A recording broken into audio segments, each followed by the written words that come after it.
Have you ever wondered how things are built within our bodies? Why our bodies can regrow and repair themselves, and how we can pass on genes from one generation to the next? Yet none of our man-made objects have these traits. They're simply thrown away when they break, and they definitely can't reproduce. The answer lies in something called self-assembly.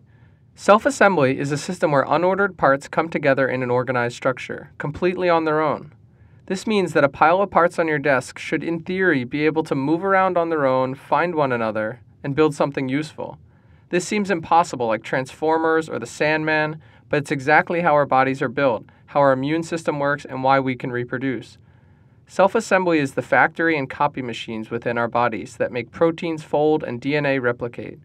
It's a process that not only happens in the biological and chemical world, but is a phenomenon that can be seen from magnets to snowflakes, robotics, social networks, the formations of cities and galaxies, to name just a few. In biology and chemistry, self-assembly is everywhere, from atomic interactions, cellular replication, to DNA, RNA, and protein folding. Proteins are like bicycle chains with sequences of amino acid links. They self-assemble into 3D structures because of the interaction between the amino acids along the chain, as well as the relationship between the chain and the environment.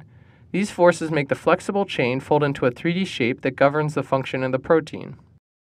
Viruses, on the other hand, are like soccer balls. They're made up of a series of subunits with specific shapes. Those shapes have attraction to one another, so they fit together in precise ways.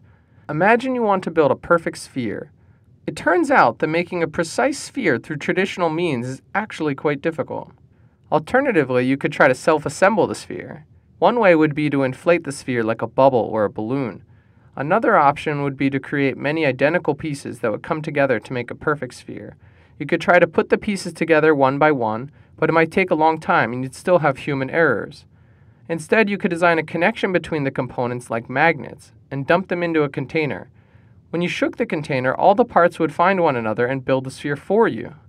Self-assembly is being used as a new design, science, and engineering tool for making the next generation of technologies easier to build, more adaptive, and less reliant on fossil fuels.